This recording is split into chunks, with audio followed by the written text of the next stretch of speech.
Alors on a vu le champ magnétique B en Tesla, on a vu l'excitation H, donc on a vu déjà qu'il y avait un lien entre les deux, hein, c'est B égale mu H, B égale, enfin, mu étant égal à mu R, la perméabilité relative, perméabilité magnétique relative, multiplié par mu 0, la perméabilité absolue, mu 0 étant égal à 4pi fois 10-7. Alors déjà, il y a un truc que j'ai pas dit, c'est que dans l'air, ou bien dans le vide, mu R est égal à 1.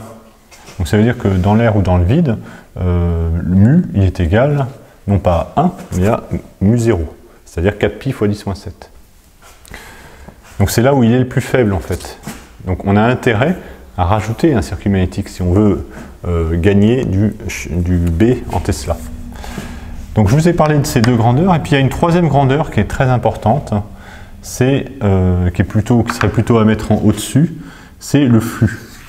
Donc soit on va le faire en majuscule, c'est la lettre phi, soit en minuscule, petit phi. En général, majuscule, ça va être plutôt une valeur constante ou bien une valeur efficace. Et puis la minuscule, ce sera plutôt une valeur instantanée, hein, comme pour les tensions ou pour les courants. D'ailleurs, on peut retrouver aussi cette façon de faire pour B et H. Donc, quelle relation a-t-on entre phi et B? Eh bien, en fait, imaginons que j'ai un matériau, donc un circuit magnétique, qui est parcouru par un champ magnétique. Eh bien, la relation entre phi et B, ça va être phi égale B fois S. Donc S étant la section de notre section, en fait, la section de notre circuit magnétique. Alors, on pourrait se dire, finalement, c'est un peu comme les